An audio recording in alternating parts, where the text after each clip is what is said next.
Do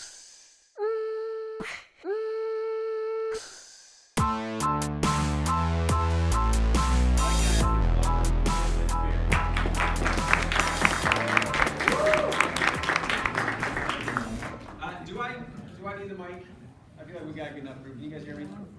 Yeah, we're good. There will be some kind of collaboration and chat that we have here. So when you raise your hand, have a question or something like that, just speak loudly so everyone can hear you. Our gentleman from Brazil, I don't know if he can hear us. It looks like he may have died. Yeah, it's poor connection.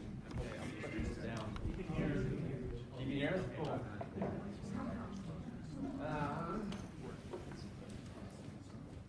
I just want to point this out. I brought water, but I also brought a rock star. The cup holder up here does not fit a water, but it fits a rock star perfectly. I'm not saying anything, but yeah, they gave me this sweet clicker. Does it still work? Thank you guys for coming out. I really appreciate this. Sincerely, I'm humbled that so many of you were hoodwinked into thinking that this was going to be great tonight. I hope to provide some sort of value. Again, this is something that I'm very passionate about. I enjoy the topics that I've been assigned to speak on tonight. I recognize that I'm probably not going to be able to address everything you guys would like to have addressed. So at the end of this, we're going to have a Q&A session. After the Q&A, you guys can leave. But if you want to stick around and ask some more questions, have some one-on-one, let's do that. So I encourage you to stick around for that if you can. I'm going to tell you guys a little bit about myself, and for the sake of time, I'm going to breeze through it because I don't know if you guys care too much about that. But we'll jump through this. Let me tell you a bit about my family. I was here as a student 8 years ago. I was here before all the new buildings went up. To give you a frame of reference, when I was here, the Ridge Apartments were like the cool spot to live. I've heard that's not the cool spot to live anymore. My wife and I met here at school, and she was an art major, I was a business major. And you know, here we are 8 years later. We've got 2 boys. They are fantastic. My oldest, his name is Jameson. My youngest, his name's Sawyer. I've come from a family of boys. I'm one of 7. I've got 15 nephews and only 3 nieces, one of which is adopted. So girls do not run in the Winspear family. We were fortunate enough, though, to introduce this sweet little girl to our family just a couple months ago. She's so rad. So that's my family. This is my daughter. Her name's Hadley. They are still home in Utah without me. My wife is somehow managing on her own. Let me talk a little bit about what brought me here today. Years ago, after my wife and I got married, we moved into our first apartment here in Rexburg while she was close to graduating and I was ready to pursue the next 2 years of school. As a newlywed, I was terrified that I was going to put us on the street and not make any money and prove her dad correct, and figured out I need to go get a real job. I worked at the testing center at the time. That's serious. Can you imagine this beard turning you away from the testing center? They made me store a razor at the testing center so that I would shave before I started my shift. That's not a joke. Sister McPherson still in the testing center? Anyone know? She is? She knows she's just. She left. She left? In February. I took her on a motorcycle ride once. That was awkward. So as a newlywed, again, I was looking for an opportunity to actually start pursuing a better career, a stronger career. At that time, we lived in an apartment complex where a neighbor of mine, she was working for this internet marketing agency here in Rexburg called Get Found First. And she was doing their bookkeeping. She was doing their accounting and kind of their finance and whatnot. In my mind, I'm like, okay, I've taken a couple business accounting classes. I could take over the books when you graduate. And she was like, for sure, let me put in a good word for you. When she got close to graduation, they pulled me in for an interview. I applied for this bookkeeping position. And weeks later, they called me back and said, Dylan, you're not hired. We've got somebody else. I said, great, thank you. They ended up giving me an opportunity though, to work in kind of a business growth position. For the next 2 years, I spent my time learning what internet marketing was all about, creating brand strategies, internet marketing proposals, kind of getting invested with these small businesses and helping them figure out how they can get online. It was fun. It was the first opportunity that I had to apply my marketing skills now to professional work. In that process, I learned that some of these companies that we were working for, they would have pretty terrible looking websites or brand experiences in general. So Get Found First adopted some design work. I switched hats from marketing to design, kind of flip-flop back and forth between the two of them as we were getting some of this design stuff off the ground, and I really found a passion for it. So came back to school, got myself back and invested in the art program, and did kind of the web and graphic design path through the art program at that time. I did end up finishing my degree in marketing, but really developed this love for visual experiences and visual storytelling. After graduation, I was able to land my first real job for a company here in Rexburg. I think they're still here in Rexburg, called Elevati. Yeah. Anyone know them? Elevati, they're still here? Yeah. That's where I started right out of school. Elevati owns Adoption.com, Adoption.org, and I was able to restart that company with the CEO and the CFO, and they legitimately cleaned house and took the company from Arizona here to Rexburg, and we kick-started the company all over again. I did that for about a year. I built their design team at that time, and then I also wore the social media advertising hat. And I also, social media advertising was fairly new in the management perspective for me, but I had a good mentor, and over the course of 8-9 months, we built their Facebook page from 0 fans to 125,000 fans. And I believe they're probably still growing from there. You guys are familiar with Elevati, right? I saw some head nods. Yeah. You work there? Yeah. And what do you do there? So I started out as an intern in digital marketing, and then they hired me on to be a director of their parent profiles and a couple other projects. And they recently started doing consulting. Cool. I got to design the very first parent profiles. That was fun. Really? Yep. Elevati was a great experience for me. I was there for about a year. Ultimately, the 10 months of winter here in Rexburg was too much for my wife, and we left. I took a job down in Lehi, Utah, at another startup. So I had gone from Get Found First to startup, Adoption.com, which at the time was 3 of us, it was a startup, to the next startup in Provo called Plus 11. And actually, even back up, before it was called Plus 11, it was called Optini. They did opt-in marketing, terrible name. And we rebranded Optini to be Plus 11, still a terrible name. And we did apps. And we're putting, I think over the course of 2.5 years, we put 15 to 20 different apps on the App Store for both iOS and Android. And that was my first opportunity that I had to now really get invested in mobile design. Designing apps for both iOS and Android and iPad and all that fun stuff. I was, again, refining my skill set. I still got to wear the social media advertising hat. We were still doing advertising on those social platforms to get users and acquisition and all that stuff. It was fun. It was a great learning experience for me. As startups go, has anybody been a part of a startup? This can sometimes catch you by surprise. I went into work Monday morning. It was the week that I was actually taking the young men on our word on High Venture. I went into work Monday morning just to make sure our design team was good to go while I was out that week. Came in at 8 a.m., left at 10 a.m., and doors closed. Startup, no more. The owners decided that that was enough, and game over. So I left for good that day and didn't come back after High Venture. That's startup life. And we're going to talk a little bit about startups and entrepreneurship and get into a little bit of creating and validating business ideas. And that's really what I want to talk most about. I did end up finding another position with Domo shortly after our doors closed, and it was for the best. At Domo, I've been there for almost 2 years now, and I lead their mobile design experience. So on our mobile team at Domo, we've got a product manager and a lead engineer. The 3 of us run the mobile team. The mobile team is probably 20, 30 different team members. I don't talk a whole lot about Domo in this presentation. I know some of you guys have already asked questions about Domo. If we got time in the Q&A, let's talk about that if you have more questions, or after the Q&A if you want to sit around and chat about Domo, I'd be happy to do that. Let's jump into the presentation.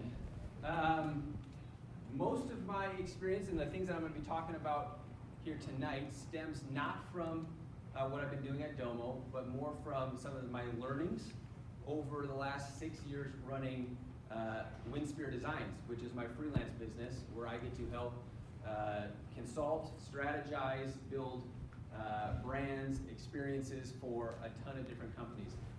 Last night when I was, I should have said last night, I put this presentation together weeks ago. Last night when I was putting this presentation together, I was genuinely interested in how many companies I've been able to help out. I was going through my hard drive, pulling up different companies and brands, and I was able to come up with quite a few. And this was humbling for me. I've been able to jump in and get involved in quite a few startups. A lot of these you won't recognize. Like I said, they're startups. Some of them you might recognize. I've got a couple of, Nu Skin. Everyone heard of Nu Skin? I got to do a augmented reality app for Nu Skin. There's Adoption.com. Anybody know this brand down here? I don't. You can't see it very well. Incredible. I think so. Does anyone know who Nick Cannon is? Yeah. I got to work with Nick Cannon for a while. That was a trip. Have you guys ever seen America's Got Talent? Okay, so Nick Cannon used to be the host of America's Got Talent. He runs like that Wild and Out show on MTV. Nick Cannon and I get to go to lunch a couple times. He's an interesting character. But it's truly been a great experience to learn some of these concepts that we'll be talking about tonight. This is where I want to start. Talking about drive, right? If you guys are here tonight, you're here because you possess drive. You've got this ability to follow your passion. There's no other reason for you guys to come out to this on a Thursday night at 7 o'clock, right? You've got some sort of urge or passion to do, to drive. It's inherent in everyone, right? To some extent or another. I'm going to illustrate that point real quick. I need a volunteer. Go ahead and stand up. And now stand up on your chair. Everyone look here. How do you feel right now? I feel pretty tall. Tall? Yeah. With everyone's eyes on you, what are you driven to do right now? Present. Present, right? You want to do something. Yeah. Fantastic. So the opportunity presented to you while you're on that chair is now to present. Some people would have said, I want to sit down, but if you're comfortable, go ahead and take a seat. One more volunteer. Nobody wants to. Jump up. Come stand over here in front of everyone. Okay. How do you feel right now? Powerful. Powerful. Wow. Driven to do anything? You guys want to hear a song? Yeah, sure. You're driven to sing, to each their own, right? How do you feel right now? About to get a hug. So, everyone's driven by opportunities and urges. Thank you. Everyone is driven by opportunities to make decisions, and what you do with those decisions is really going to impact what happens next, right? You guys possess the drive. You're the unique breed that are going to be the movers and the shakers, that you guys can do something pretty impactful and powerful once you leave here at school. Let's talk about entrepreneurship. How many of you guys know an entrepreneur? You know a CEO, or you know a founder, right? How many of you guys know a founder or CEO around your age? A couple of you guys? Entrepreneurship, and I'm not bursting anybody's bubble, but entrepreneurship is trendy, right? It's cool to put founder in your Instagram bio. It's a bubble. We've created this culture where it's cool to start a business. It's cool to put founder in your Instagram bio. But the truth of the matter is entrepreneurship is tough. It's hard. Doors could shut on you one day randomly.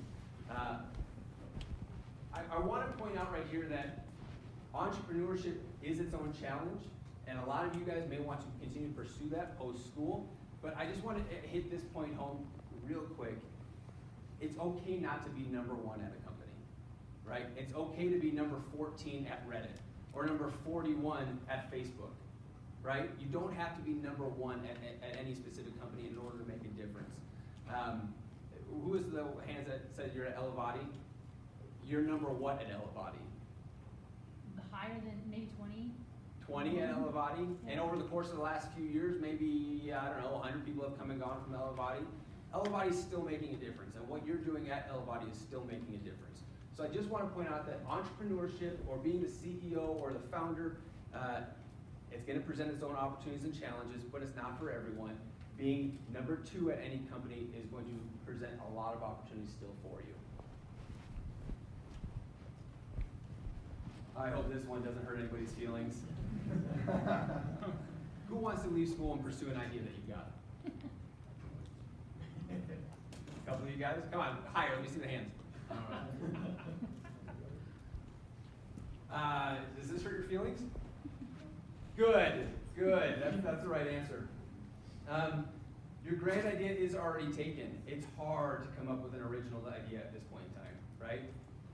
But what we've discovered is that when you work in the margins, there's opportunities still to execute and create something that's new, that's fresh, that's original.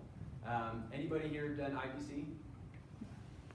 Any of you guys seen, was there a gourmet hot chocolate stand in the last couple of semesters? There was? Oh, yeah. Novel idea, right? Never heard of that one.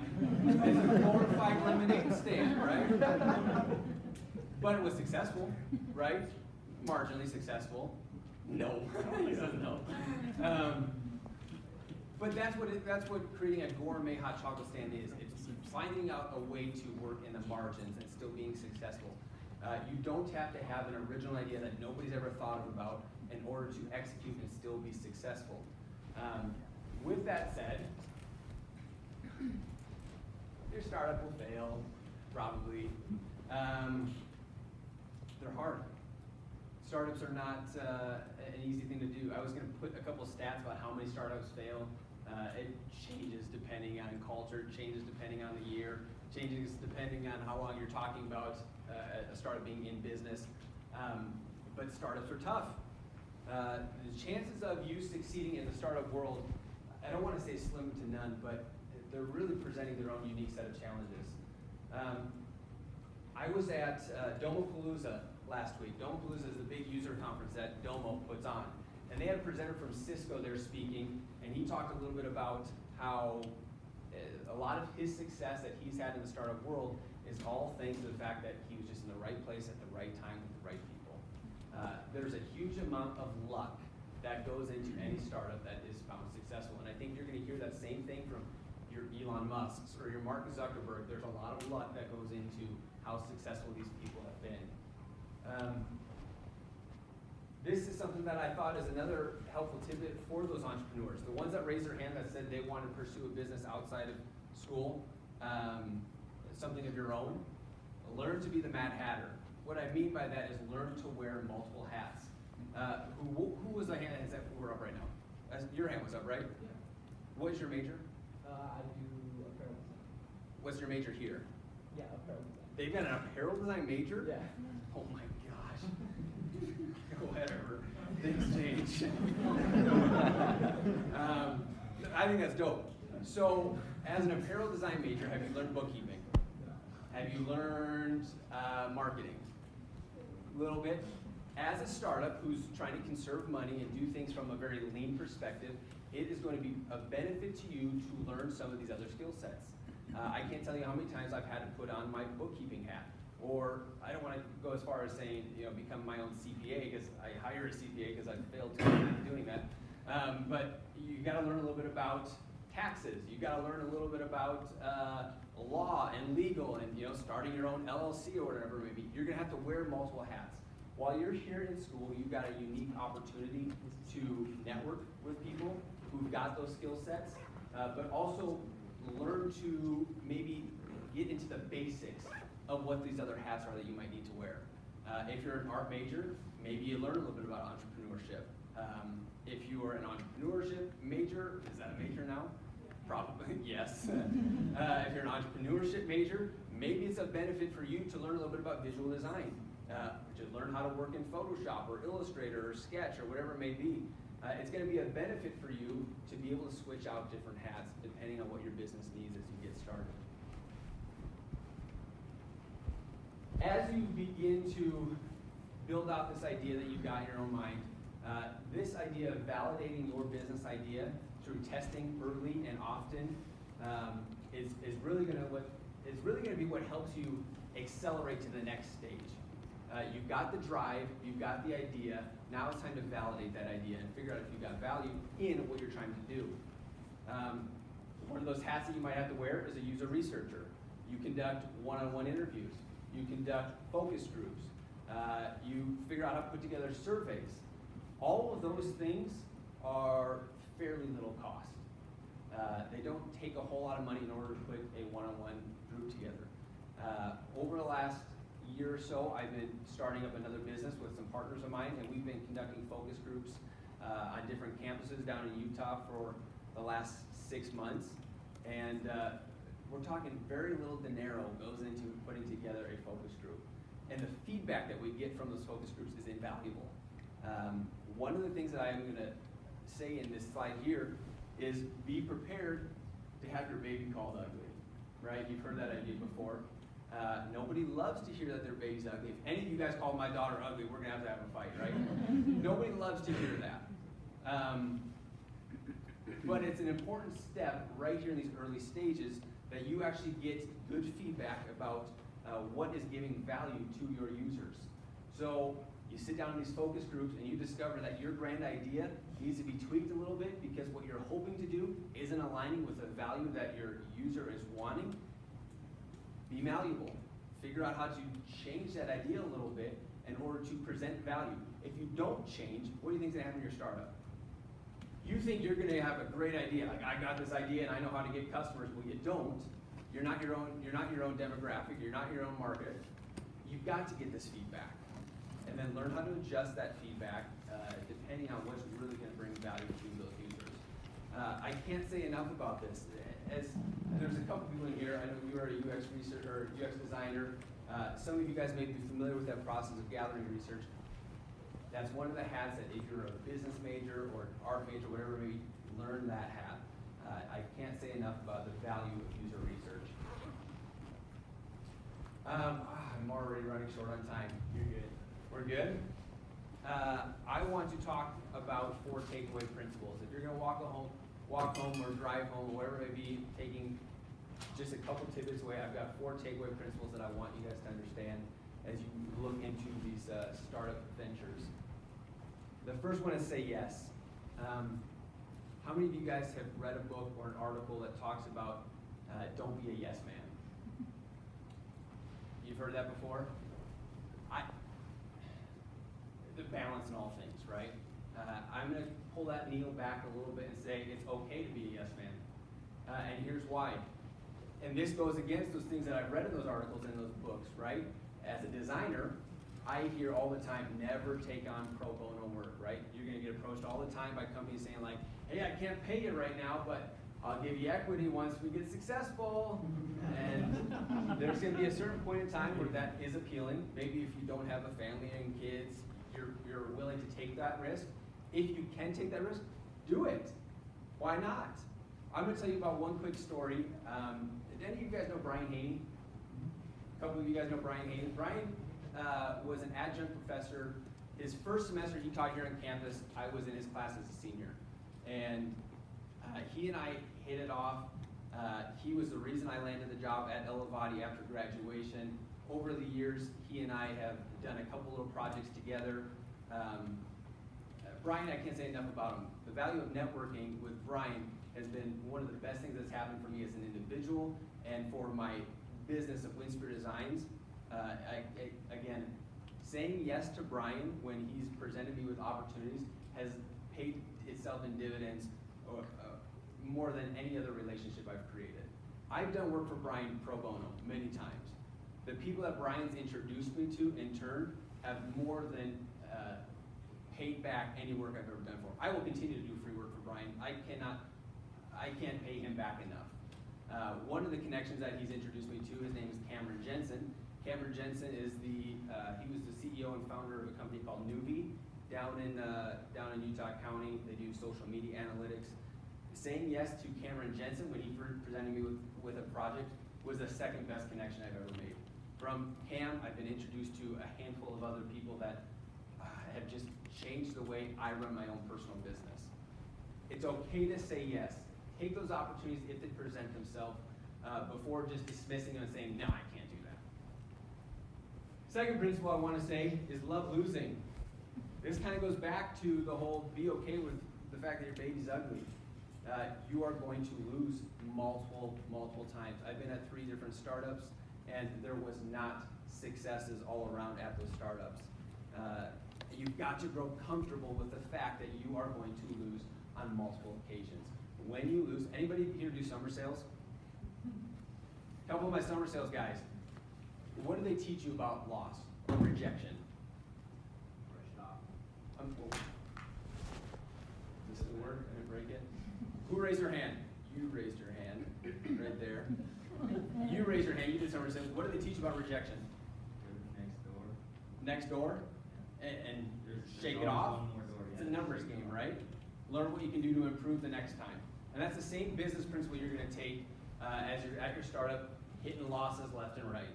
Shake it off, move on to the next one, and most importantly, see what you can learn from that experience to better yourself and better bring value to your next client. Don't be afraid of losses. This one is such a hard one. You know what, specifically, it's gonna be a hard one for you guys. And here's why I say that. I started by telling you guys that you're here tonight because you're a mover and a shaker. You guys have got this ability built into your genetics to do, right?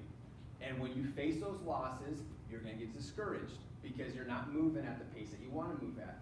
I also think as an LDS culture, we've got this idea that we've got to be the best. It almost comes back to like the keeping up with the Joneses thing. I've got to be the CEO of my next company by the time I'm 27, and I've got to be retired by the time I'm 35. No, you don't. There's nothing in here that says you have to go that route. Be patient. Not only in your successes and in your failures, but when you've got your idea, when you've got this seed of business that you want to pursue, be patient in nurturing that seed. What keeps a company like Google putting you out of business overnight? If they've got the idea too, they're going to be able to execute 100 times faster than you can. So don't worry about being the first one out to ship your product or whatever it may be. Be patient. Put the right team together. Have the right strategy to put together. If you're worried that somebody else is going to steal your idea, that is it's a hoax, right? If I ever get approached and say, hey Dylan, I got this idea, but I want you to sign an NDA, get out of here. I'm not signing an NDA because I'm not taking your idea. Ideas are a dime a dozen. Take your time, be patient, nurture that seed, and really allow it to come to light in the right time in the right place. This is my last principle, and I put an asterisk next to it because I'm almost embarrassed to put this one up on the screen. How many times have you heard somebody say like, rise and grind? You know, rise and grind, here we go, it's time to hustle. I'm very aware of the fact that hustle is a cool word. It's a cool mantra. The only reason I included this is because it's inbred in me. I live by the mantra, you make your own luck. I'm not gonna sit around and wait to be acted upon. I want to act, I want to do. The other reason why this is inbred in me is the fact that I recognize that I'm not the smartest person in the room. In this room, I recognize that I'm not the smartest person in the room. I'm totally okay with that. But what I am confident in is the fact that I can outwork all of you. I am well aware of the fact that I will work twice as hard as anyone in here. And you can't stop me from that. I can out-hustle, and I can control that. I'm not the smartest dude, so I have to make up for it somehow. When you get the ability to pursue your idea and to act, put your nose down and work. Don't be afraid to work. These startups take time, they take effort. This kind of goes back to the previous principle about patience. I just started a podcast just a couple weeks ago. One of my last podcasts, guess how many subscribers I have on my podcast right now? Who said 3? You suck. I'm at 5, dude.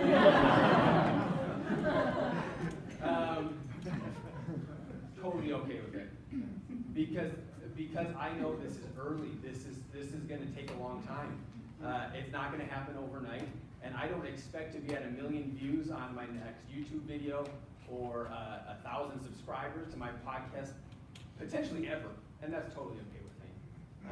I'm going to keep putting my nose down to it because I know the benefit and the value that it's going to bring in the long-term game. So in summary, this is what I want to leave it up to. Right here, the 4 takeaway principles. If you can take these ideas and apply them to what you're doing, learn how to say yes, love losing, be patient. I'm also going to throw in with patience, humility, and then put your nose down and get to work. It's really the only thing you can do. I know you guys know how to put your nose down. Again, it's why you're here tonight. You've got friends who aren't here tonight. Those are the ones that you got to worry about, right? They're not going to be the movers and shakers. You guys are that unique breed. Keep at it. Thank you guys for having me here. I appreciate it very much.